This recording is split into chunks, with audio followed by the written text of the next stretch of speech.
Hello दोस्तों, स्वागत है आप सभी का आपके अपने परिवार मैथ्स वाटिका में। दोस्तों मैं हूं रूपेश यादव और इस वीडियो में हम लोग एसएससी जीडी के प्रीवियस ईयर क्वेश्चन को देखेंगे।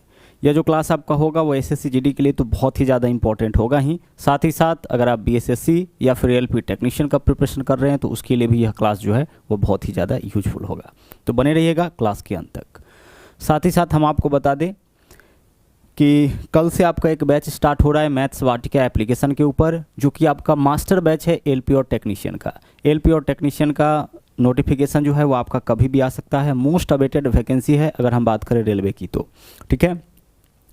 तो एलपी टेक्नीशियन जो लोग भी आईटीआई और डिप्लोमा कर चुके हैं वो लोग इस फॉर्म को अप्लाई कर सकते हैं। साथ ही साथ इंटरमीडिएट वाले को भी, जो लोग साइंस से होते हैं उनके लिए भी कुछ पोस्ट इसमें दिया जाता है, तो वो लोग भी इस फॉर्म को फिलअप कर सकते हैं। तो मोस्ट अवेटेड यह वैकेंसी है, इसके लिए हमने स्पेशल बैच दिया है जिसमें आपको कंप्लीट मैथमेटिक्स और रीजनिंग कराया जाएगा।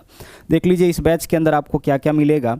तो यहाँ पे जो है यह जो मास्टर बैच है आपका एलपी और टेक्नीशियन के लिए, इसमें कंप्लीट मैथ और रीजनिंग कराया जाएगा और जो भी मैथ और रीजनिंग के टॉपिक होंगे वह स्पेशल टॉपिक होंगे, खास तौर से एलपी और टेक्नीशियन में जो पूछे जाते हैं केवल उन्हीं टॉपिक को आपको यहाँ पे कराया जाएगा, यानी बिल्कुल टारगेटेड हम लोग पढ़ेंगे। अब इसके अलावा क्या होगा, टॉपिक वाइज आपको यहाँ पे लाइव क्लासेस मिल जाएगा, ठीक है। लाइव क्लास आपको मिल जाएगा रात के 8 बजे से प्रत्येक दिन जो है रात के 8 बजे, प्रत्येक दिन तो नहीं, मंडे टू फ्राइडे रात के 8 बजे से आपका लाइव क्लास यहाँ पे कराया जाएगा। इसके अलावा देख लीजिए बोर्ड का पीडीएफ आपको मिल जाएगा। बोर्ड पीडीएफ का मतलब है कि जो सॉल्यूशन यहाँ पे कराया जाता है ना, वह सॉल्यूशन सहित आपको क्वेश्चन मिल जाएगा।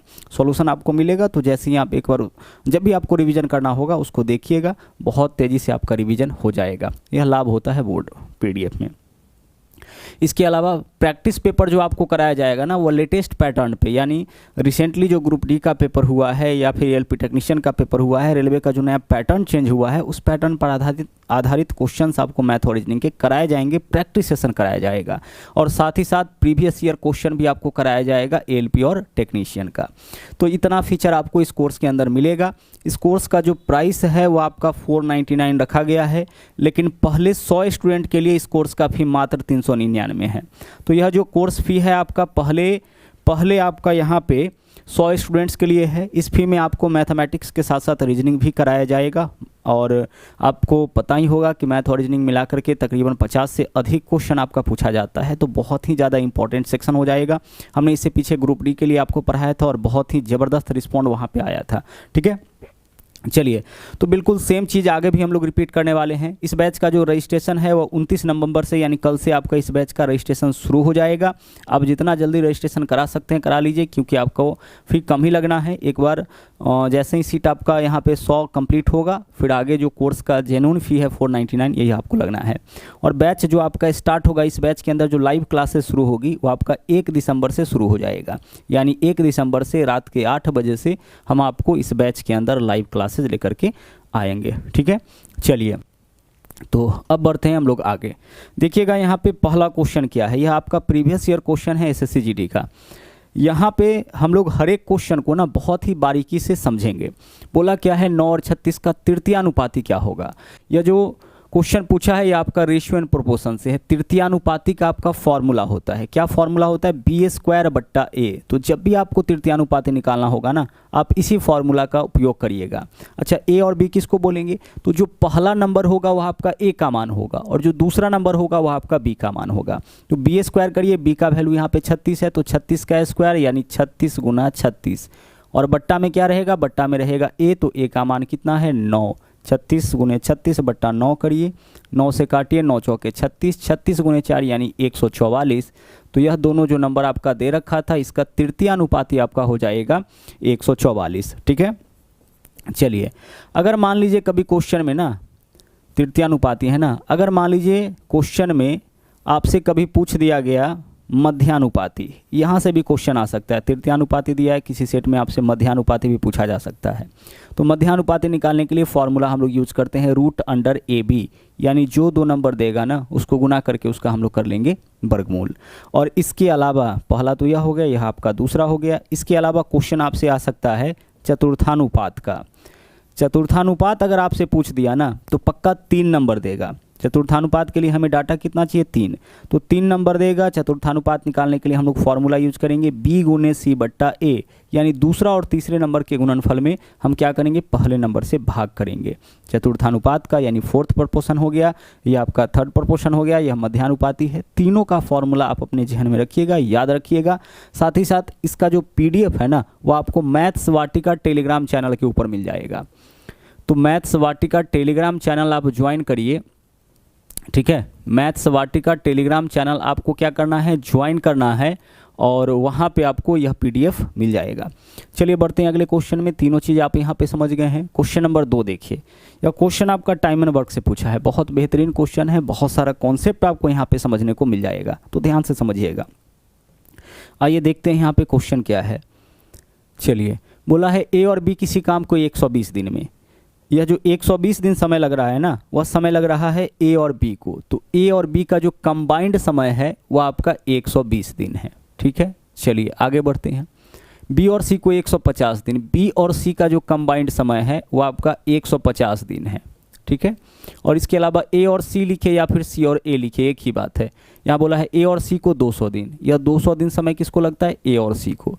यहाँ जो आपका डाटा दे रखा है ना, जोड़े के रूप में दे रखा है, हम लोग डे बोलते हैं। टाइम एंड वर्क के अंदर सबसे इंपॉर्टेंट कड़ी होता है डे। डे किसको बोलते हैं, किसी भी वर्कर के द्वारा काम को समाप्त करने में लगा समय। तो यह जो 120 दिन है वह डे है किसका, A और B दोनों का, क्योंकि A और B दोनों मिलकर इस काम को 120 दिन में, B और C 150 दिन में और C और A मिलकर के 200 दिन में। तो यहाँ डे जो दे रखा है वो पेयर के रूप में दे रखा है, कोई बात नहीं है। टाइम एंड वर्क के इस तरह के क्वेश्चन को सोल्व करने के लिए ना, सबसे पहले हम लोग टोटल वर्क निकालते हैं। टोटल वर्क क्या होता है, सभी वर्कर के डे का LCM।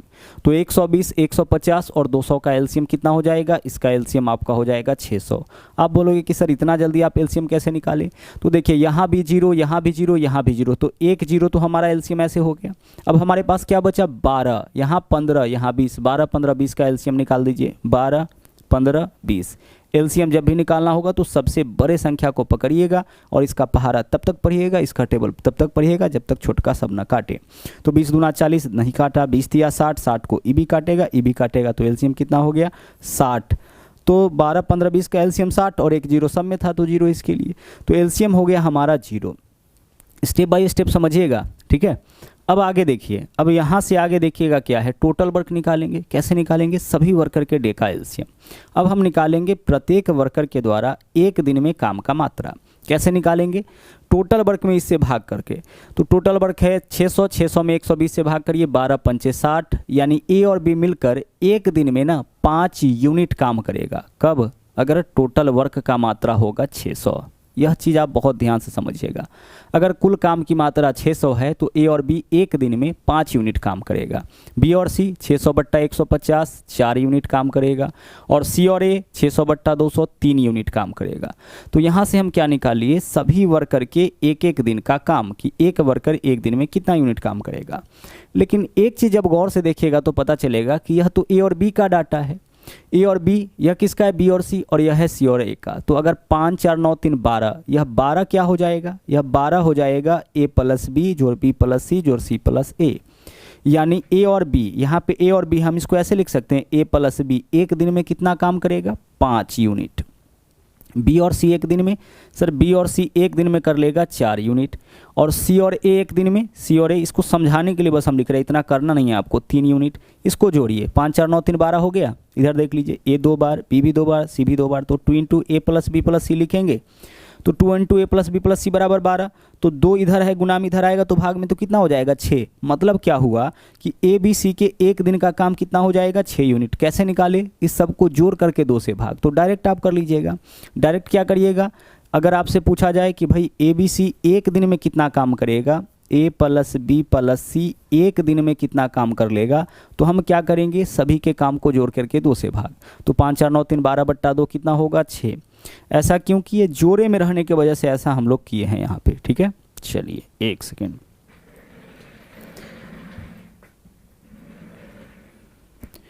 हाँ जी, तो जोड़े में रहने की वजह से यहाँ पे हम लोगों ने क्या किया है कि हमने इसको जोड़ करके और भाग किया 2 से, 5 4 9 3 12, 12 यूनिट काम में क्या होगा, ए भी 2 बार आएगा, बी भी 2 बार, सी भी 2 बार। तो अगर सब एक एक बार आएगा तो सबको जोड़ करके आधा कर लिए।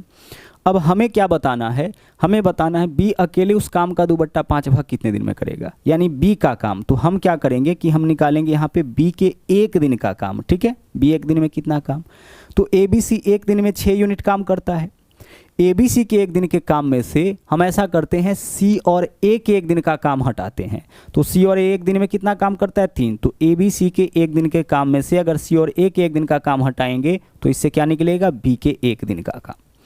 और अगर यह निकल गया कि बी 1 दिन में कितना काम कर सकता है, तो इससे हम यह भी निकाल सकते हैं कि बी इस पूरे काम को कितने दिनों में करेगा।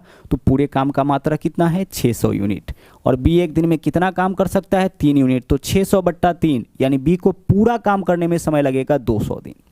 अगर बात अकेले बी की जाए तो बी को अकेले पूरा काम करने में कितना समय लगेगा, 200 दिन। हमसे क्वेश्चन क्या पूछा है, यह नहीं पूछा है कि बी अकेले इस काम को कितने दिनों में पूरा करेगा, पूछा है बी अकेले उस काम का 2/5 भाग काम करने में कितना समय। तो बी पूरा काम करने में 200 दिन का समय लगाएगा, तो इसका 2/5 काम करने में 2/5 समय, जितना काम उतना समय। पूरा काम में 200 दिन, 2/5 भाग में पूरे समय का 2/5, 5 से काटिए, 40 पंचे 200, 40 गुना 2, यानी कि 80 दिन का समय बी को लग जाएगा। कितना काम करने में, इस काम का 2/5 भाग काम करने में, ठीक है। जो बहुत ही बेहतरीन यह आपका क्वेश्चन था। आई होप कि यह कॉन्सेप्ट आपके समझ में अच्छी तरह से आया होगा। चलिए बढ़ते हैं अगले क्वेश्चन में। अब चलेंगे नंबर 3। क्वेश्चन नंबर 3 देखिए, यहाँ पे क्या बोला है कि किसी वस्तु के मूल्य पर 20% की छूट किसी अन्य वस्तु के मूल्य पर 25% छूट के बराबर है। तो दोनों वस्तु का मूल्य क्या होगा, 2 वस्तु है, एक पर 20% का डिस्काउंट, दूसरा पे 25% का डिस्काउंट, और दोनों का वैल्यू बराबर। तो हम ऐसा करते हैं, एक का मूल्य मान लेते हैं x और दूसरा का मूल्य मान लेते हैं y। अब एक पर डिस्काउंट कितना है, 20%, तो इसका 20% ले लेते हैं। और दूसरे पे डिस्काउंट कितना है, दूसरे वस्तु का डिस्काउंट यहाँ पे मिल रहा है 25%, तो इसका 25% ले लेते हैं। और बोला है कि यह दोनों बराबर है, बराबर कर दिए। आगे देखिएगा, इसका कैलकुलेशन समझिएगा। यहाँ भी प्रतिशत, यहाँ भी प्रतिशत कैंसिल होगा, बराबर के दोनों तरफ सेम स्थान पर सेम वैल्यू, तो कैंसिल होगा। और काटिए, 5 से कटेगा दोनों, 5 चौके 20, और यहाँ पे क्या हो जाएगा, 5 25। यहाँ देखिए 4 गुने x क्या वैल्यू होगा, 4x बराबर 5 गुने y कितना हो जाएगा, 5y। इसको हम अनुपात में कन्वर्ट कर सकते हैं। कैसे कन्वर्ट कर सकते हैं समझिएगा। जब भी इस तरीके से डाटा आ जाए तो अनुपात में क्या होगा, जो x का मान होगा वो x के सामने होगा, x का गुना वाला x का मान नहीं होता है। तो x का मान हो जाएगा 5, और उसी तरह से y का मान क्या होगा, y का मान जो y के सामने होगा, y के सामने क्या है, 4, ठीक है। 5 तो y के गुना में है, जो y के सामने होगा वह y का मान होगा, y का मान 4 हो गया। अब इससे क्या निकला, इससे निकला कि उन दोनों वस्तु के कीमत में ना पक्का 5:4 का अनुपात होगा। 5:4 का अनुपात मतलब पहला वस्तु का कीमत बट्टा दूसरा वस्तु का कीमत करिएगा ना, तो 5:4 आएगा। तो अगर आप यहाँ से विकल्प ए लेते हैं तो पहला वस्तु और दूसरा वस्तु का अनुपात निकालते हैं तो 50/60 5/6 आ जाएगा। हमें कितना चाहिए, 5:4। अगर इसको करिएगा तो यह 4:5 आ जाएगा। देखिए 0 से 0 कैंसिल, 4:5। अगर आप इसको करते हैं तो इसका जो अनुपात होगा, दोनों वस्तु का कीमत अगर 50 और 40 लेते हैं तो अब इन दोनों का अनुपात क्या होगा, 5:4। तो 5:4 ही होना चाहिए। तो ऐसा जो है वह केवल एक ऑप्शन में है, विकल्प सी। तो यही हमारा यहाँ पे आंसर हो जाएगा। थोड़ा कॉन्सेप्ट को ना आप अच्छी तरह से समझने का प्रयास करिएगा, ठीक है। चलिए, जब कॉन्सेप्ट आपके समझ में आ जाएगा तो क्वेश्चन को सोल्व आप जितना जल्दी उतना, जितना आपकी मर्जी उतना जल्दी कर पाइएगा, लेकिन कॉन्सेप्ट पहली बार आप जरूर समझिए। यहाँ देखिए क्या है, बोला है एक व्यक्ति 2 वस्तु बेचता है जिनमें से प्रत्येक का मूल्य 9180। अच्छा, 2 वस्तु बेचता है, प्रत्येक का मूल्य 9180। तो आप यहाँ से यह तो बता ही सकते हो ना कि दोनों वस्तु का विक्रय मूल्य क्या हो जाएगा। प्रत्येक को बेचता है 9180, यानी पहला को भी 9180 में और दूसरा को भी 9180 में। तो दोनों वस्तु का कुल कीमत कितना हो जाएगा, 9180 प्लस 9180। 0 8 दूना 16, 6 हासिल 1, 2 और 1 3, 9 दूना 18, 18,360। यह क्या हो गया आपका, यह आपका हो गया दोनों वस्तु का विक्रय मूल्य। 2 वस्तु को बेचता है और प्रत्येक को बेचता है कितना में, 9180 में। 9180 में पहला का भी विक्रय मूल्य 9180, दूसरा का भी। तो दोनों वस्तु का कुल विक्रय मूल्य 9180 गुना 2 या 9180 प्लस 9180 कर सकते हैं। इतना क्लियर हो गया।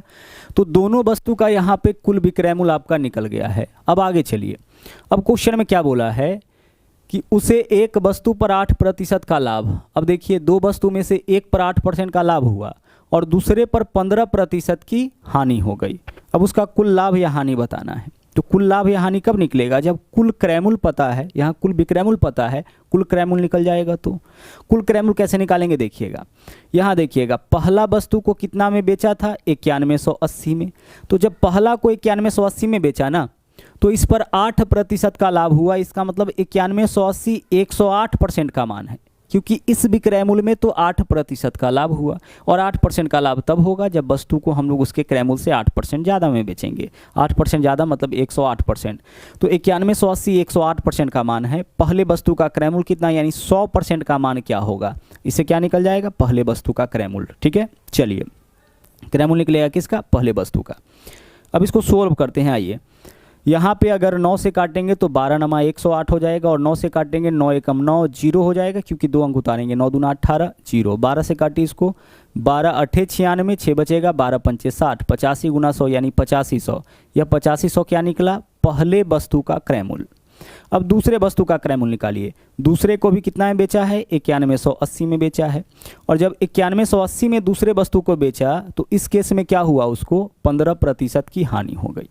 यानी दूसरा को भी इसी कीमत पे बेचा है, लेकिन इसमें 15% की हानि हो गई, यानी यह 85% का ही मान है। तो इसका क्रय मूल्य कितना, यानी इसके 100% का मान क्या होगा?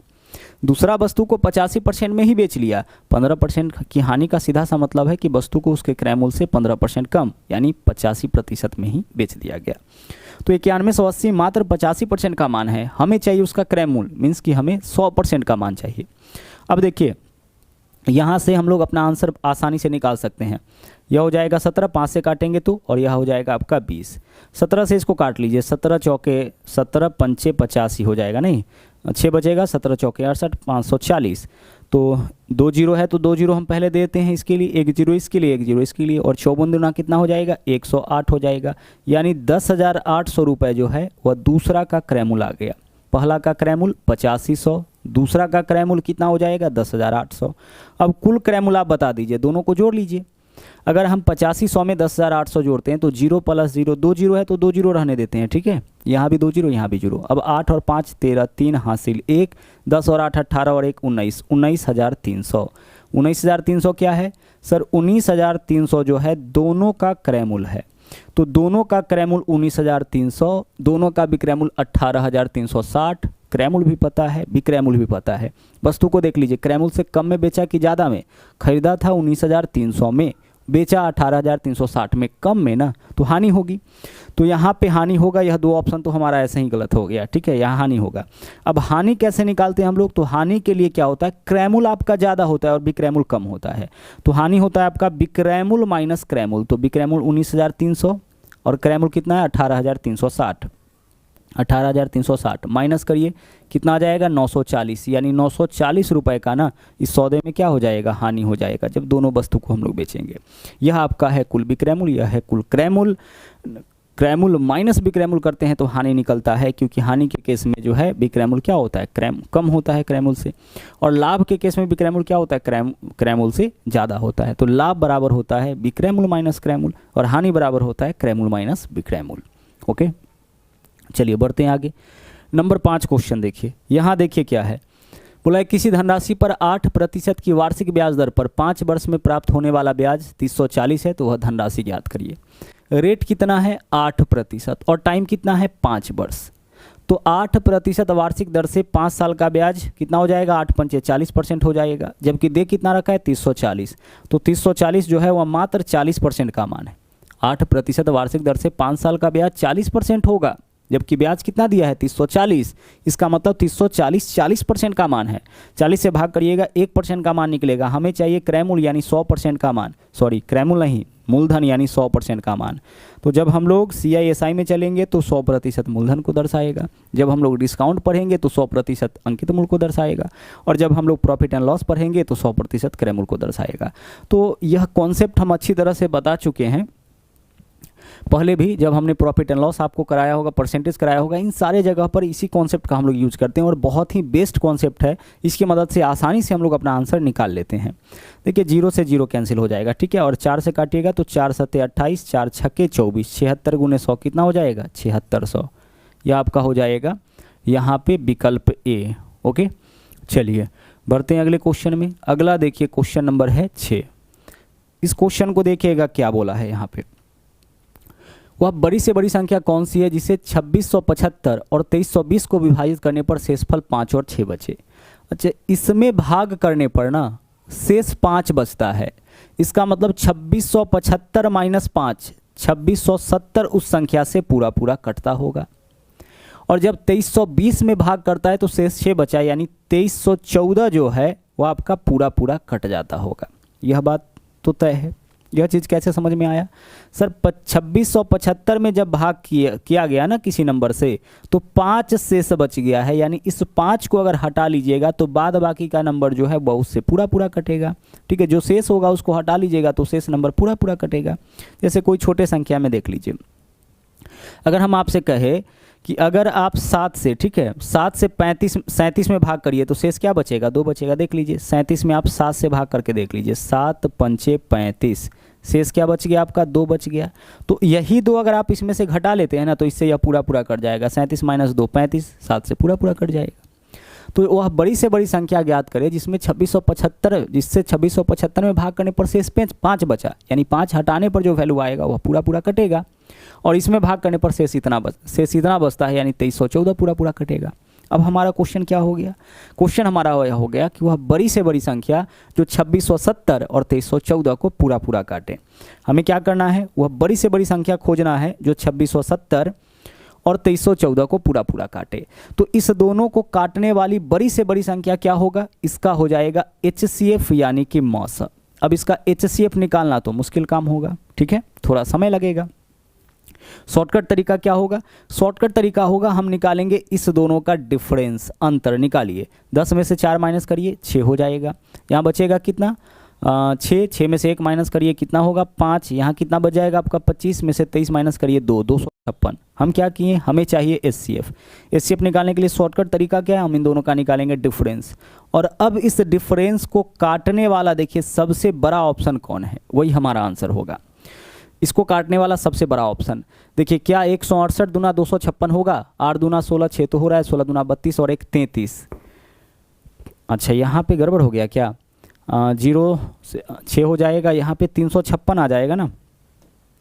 ये आपका कितना होगा? 356। चेक कर लेना एक बार, ठीक है, कितना होगा? 356। अब 356 जो है वह क्या है? इन दोनों का डिफरेंस है। तो इसको काटने वाला जो सबसे बड़ा ऑप्शन होगा वही इन दोनों का HCF होगा। तो चेक करिए, 168 तो 8 दूना 16, 6, 16 दूना 32 और 1 33, 336 होगा। तो यह जो है 336 को काटेगा, 356 को नहीं काटेगा। यह तो काटेगा ही नहीं। 7 दूना 14, लास्ट में 4 आ जाएगा जब आप इसको 2 गुना करिएगा। तो 170 दूना, यह भी नहीं काटेगा। तो यह ऑप्शन हमारा आंसर हो जाएगा। देखिए 8 दूना 16, 6 हासिल 1, 17 दूना 34 और 1 35। यह कितने बार में इसको काट देगा? 2 बार में। तो यही ऑप्शन हमारा आंसर होगा। तो यही तरीका है ऐसे क्वेश्चन को जल्दी में सोल्व करने का। डिफरेंस निकालना है और डिफरेंस को काटने वाली जो सबसे बड़ी संख्या होगी वही हमारा आंसर हो जाएगा। यहाँ पे देखिए बोला है 4, 6, 8, 12 और x का औसत 7। कितना नंबर है? 1, 2, 3, 4, 5। तो 5 संख्याओं का औसत 7 है, यानी पाँचों का कुल योग कितना हो जाएगा? 35। जिन पाँचों का औसत 7 है उन पाँचों का कुल योग 5 सते 35। अब पाँचों संख्या के योग में से पहले 4 का योग हटा लीजिए तो 4, 6, 10, 8, 18 और 12 30।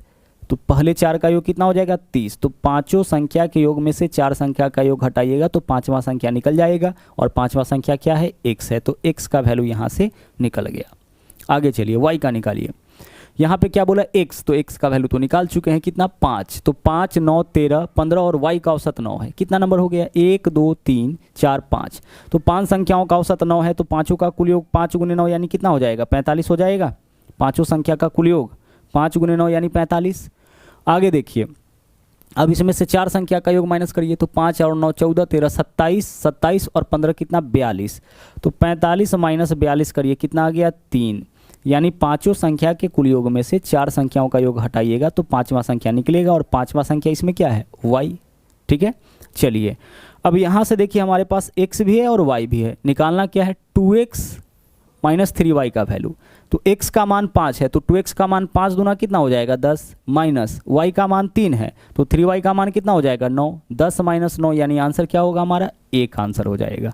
विकल्प ए आपका इस क्वेश्चन का सही आंसर होगा। ठीक है, चलिए औसत क्या होता है, सम ऑफ डाटा बटा नंबर ऑफ डाटा। मान लीजिए ऐसे दे दिया 3 संख्याओं का औसत 5 तो तीनों का कुल योग 3 गुने 5, 4 संख्याओं का औसत 8 तो चारों का कुल योग 4 गुने 8। औसत का मतलब होता है प्रत्येक संख्या का मान।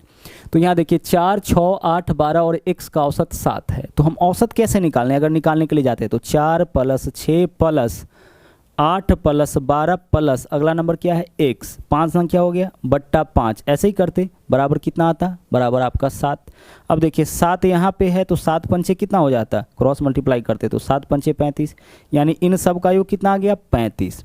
अब x का मान निकालना है तो क्या करेंगे, इन सभी को जोड़ करके इसमें से माइनस कर लेंगे तो सब का योग 32 है, 35 माइनस 32 यही केस बनता। तो इसको डायरेक्ट आपको कर लेना है। ठीक है, इस चीज़ को आपको क्या करना है, डायरेक्ट समझ लेना है। 5 संख्याओं का औसत 7 तो पाँचों का कुल योग 35, 4 संख्या दे रखा है उसका योग अगर घटा लेंगे तो 5वां संख्या तो x ही है, उसका मान निकल जाएगा। नंबर 8 में चलिए यहाँ देखिए क्वेश्चन क्या है। यहाँ बोला है कि 2 संख्याओं में 9:5 का अनुपात, यानी पहला 9 तो दूसरा 8। यदि बड़ी संख्या में 8 जोड़ा जाए, अच्छा 2 संख्याओं में 9:8 का अनुपात है ना, तो ऐसा करिए आप दोनों में x लगा दीजिए तो पहला संख्या 9x और दूसरा संख्या क्या होगा 8x। आप बोलोगे ऐसा क्यों किए सर, अनुपात जो होता है वो सिंपलेस्ट फॉर्म होता है। जैसे 9:8 अनुपात के लिए हम बट्टा लिखते हैं तो 9/8। अब यह पहले कितना गुना था हमें नहीं पता है, क्योंकि यह हो सकता है कि 90/80 भी रहा होगा, क्योंकि 90/80 भी कट के कितना हो जाएगा 9/8 हो जाएगा। हो सकता है यह 18/16 रहा होगा, 18/16 भी कट के कितना हो जाएगा 9/8, 9 दूना 18, 8 दूना 16। तो यह पहले कितना गुना था हमें नहीं पता है, तो हम दोनों में x लगा लिए, मतलब पहले यह x गुना था, यानी पहला संख्या 9x दूसरा संख्या 8x। अब बोला है यदि बड़ी संख्या में 8 जोड़ा जाए और छोटी संख्या में से 4 घटाया जाए तो बड़ी संख्या छोटी संख्या की दोगुनी हो जाती है। अगर बड़ी संख्या में 8 जोड़ा जाए तो बड़ी संख्या कितना है 9x, इसमें 8 जोड़ लीजिए तो 9x प्लस 8 हो जाएगा। ठीक है, और छोटी संख्या में से 4 घटाया जाए तो छोटी संख्या कितना है 8x, इसमें से 4 माइनस कर लीजिए। ऐसा करने पर क्या होता है, ऐसा करने पर बड़ी संख्या छोटी का 2 गुना। ये जो बड़ी संख्या है ना, बड़ी संख्या तो 9x वाला है, छोटी संख्या का क्या हो जाता है 2 गुना, तो 2 से गुना कर लीजिए बस। अब इसको कैलकुलेट करिए, यहाँ पे तो आपका 9x माइनस 8 ही रहेगा, कोई दिक्कत नहीं है, और 2 से दोनों में गुना करिए तो 8 दूना 16x। यहाँ पे आपका कितना बोला है 5 है ना, 1 सेकेंड रुक जाइएगा, 9:5 है, यहाँ आपका क्या है 5 है तो 5x हो जाएगा, और यहाँ भी आपका क्या है, यहाँ भी आपका 5 होगा ना, तो 5 अगर होगा तो 5 दूना कितना हो जाएगा 5 दूना 10x माइनस 2 चौके 8, इस 2 से तो दोनों में गुना होगा ना, इस 2 से। अब देखिएगा यहाँ पे -8 इधर आएगा तो +16, एक टाइप के डाटा को एक तरफ, -8 इधर आके 8 में जुटेगा 16, और 9x इधर आके 10x में से घटेगा x, तो 16 वैल्यू किसका आ गया है x का वैल्यू, तो x का मान 16। हमें क्या बताना है बड़ी संख्या, तो बड़ी संख्या तो यही होगा ना 9x, तो x का मान 16, 16 नमा कितना 144, यही आपका बड़ी संख्या। छोटी संख्या 5x यानी 16 पंचे 80, हमें निकालना था बड़ी संख्या, तो विकल्प सी जो है यही आपका इस क्वेश्चन का आंसर होगा। ओके, चलिए बढ़ते हैं अगले क्वेश्चन में। अगला देख लीजिए, क्वेश्चन नंबर आपका 9 है, इसको भी समझिए, एवरेज से ही क्वेश्चन है। यहाँ बोला है किसी कक्षा के 2 वर्ग ए और बी जिसमें 38 और 42 छात्र है। ए में कितना छात्र है 38 और बी में कितना है 42 छात्रों का संख्या। यदि ए का औसत वजन 55, अच्छा ए में छात्रों का संख्या है 38 और इसका औसत वजन है 55, तो सभी का कुल वजन क्या होगा 38 गुना 55। बी में देख लीजिए कितना छात्र है 42 छात्र है और इसका जो वजन है वह है आपका 32 किलोग्राम बी का, तो 42 गुने 32 कुल वजन हो जाएगा। यह हो गया ए का वर्ग, ए का कुल वजन वर्ग बी का कुल वजन, जोड़ लेते हैं तो ए और बी का कुल वजन हो जाएगा, और यह कुल वजन होगा कितने छात्रों का 38 + 42 80, तो 80 से जैसे ही भाग करिएगा तो ए और बी दोनों का कुल वजन आपका यहाँ से कुल औसत वजन आपका यहाँ से निकल जाएगा। ठीक है, चलिए तो यहाँ से आपका क्या निकल जाएगा ए और बी दोनों का कुल औसत वजन, यह हो जाएगा 3434। जब आप इसका कैलकुलेशन करिएगा बट्टा में होगा 80, 3434 बट्टा 80 करिएगा तो यह हो जाएगा आपका 42.925, यानी विकल्प सी जो है वो आपका इस क्वेश्चन का सही आंसर हो जाएगा। ठीक है। चलिए, तो चलिए इस वीडियो में इतना ही। इसके बचे क्वेश्चन को हम लोग अगले वीडियो में देखेंगे। तो मिलते हैं अगले क्लास में। Thank you. जय हिंद।